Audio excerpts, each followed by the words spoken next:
வாடிவாசல் ஒரு படம் ஷூட்டிங் ஆரம்பிக்கிறதுக்கு முன்னாடியே ஒரு நாள் கூட ஷூட்டிங் போகாத ஒரு படம். ப்ரீ ப்ரொடக்ஷன் லெவல்லையே அனௌன்ஸ்மெண்ட் லெவல்லையே பார்த்தீங்கன்னா வேற லெவலுக்கு ஒரு எதிர்பார்ப்பின் உச்சத்தை அடைந்த படம்னா அது வாடிவாசல் தான். அதாவது இந்த படம் வந்து பார்த்தீங்கன்னா பல வருடங்கள் படம் எப்போ ஷூட்டிங் போவாங்க, படத்தோட ஆர்டிஸ்ட்லாம் யார் யார் அப்படிங்கிற அந்த எதிர்பார்ப்பு இத்தனை வருடமாகவும் பார்த்தீங்கன்னா அப்படியே இருக்குது, ஃப்ரெஷ்ஷாகவே இருக்குது. ரொம்ப சீன் போடுறாங்கப்பா, 2-3 வருஷம் ஆச்சு, 4-5 வருஷம் ஆச்சு, இது வந்தால் என்ன வழி என்ன அப்படின்னு ஒரு நாளும் சூர்யா ரசிகர்கள் சோடை போகவே இல்லை. இப்போ வரையும் வாடிவாசல் அப்படின்னாவே ஒரு மரியாதை, ஒரு எதிர்பார்ப்பு, வெற்றிமாறன் சூர்யா காம்போ என்ன மாதிரியான ஒரு மேஜிக்கை பண்ண போகிறாங்க அப்படிங்கிற ஒரு எதிர்பார்ப்பு ஆர்வம் இருக்கும் இல்லையா, அது அப்படியே தான் இருக்குது.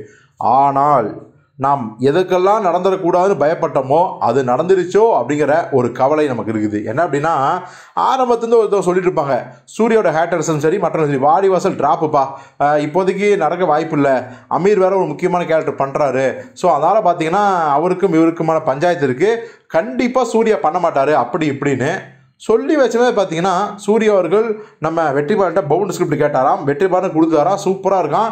இதெல்லாம் வந்து ஒரு 10 நாளைக்கு முன்னாடி கூட நடந்த சம்பவம் தான். ஆனால் இப்போ என்ன தகவல் வருதுன்னா அந்த ப்ராஜெக்ட் நடக்கலை, வாடிவாசல் டிராப்டு அப்படிங்கிற ஒரு நியூஸ் வந்து தான் மிகப்பெரிய தூக்கி வாரி போகுது நம்மளை. ஏன்னான்னு கேட்டால் அதே மனக்கசப்புகள் சூர்யாவுக்கும் வெற்றிமாறனுக்கும் இருக்கும். அதுதான் 2 பேரும் ஓப்பனாக வெளியே சொல்லாமல் மியூச்சுவலாக அண்டர்ஸ்டாண்டிங்கோட பிரிஞ்சிடறாங்களோ அப்படின்னு நினைக்கிற அளவுக்கு இருக்குங்கிறாங்க. அப்போது தானுவோட நிலைமை என்ன ஆகுறது, ஏப்பா வாடிவாசல் வச்சு தான் வந்து பிஸ்னஸ் பண்ணிப்பார், ஆடியோ ரைட்ஸ்லாம் வாங்கி ஒரு அமௌண்ட் பார்த்துருப்பாரு அப்படின்ட்டா அதெல்லாம் பெரிய விஷயமே இல்லை. ஏன்னா தானுவுக்காக சூர்யா தனியாக ஒரு படம், அதாவது வெற்றிமாறனுக்கு பதிலாக வேற ஒரு டைரக்டரோட சேர்ந்து படம் பண்ண போகிறாரு.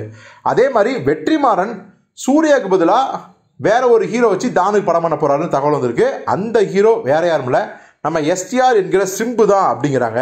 ஏற்கனவே வட சென்னை ஸ்கிரிப்டே வந்து சிம்புக்கு தான் பண்ணுது. பட் அப்போதைய சிம்புக்கும் வெற்றிமாறனுக்கு ஒத்து வராதால பார்த்தீங்கன்னா அதை தனுஷ் டேக் ஓவர் பண்ணார்.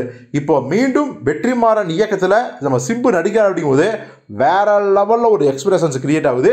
ஸோ நிச்சயமாக இந்த படமாவது ஷூட்டிங் போகணும், ஒரு வித்தியாசமான தரமான ஒரு படமாக வரணும், அது ரசிகர்களுக்கு மிகப்பெரிய ட்ரீட்டாக இருக்கணும் அப்படிங்கிறது தான் நம்மளுடைய ஆசையும் கூட. பொறுத்து பார்ப்போம் அதை நிறைவேற்றுகிறார்களா இல்லையா என்று.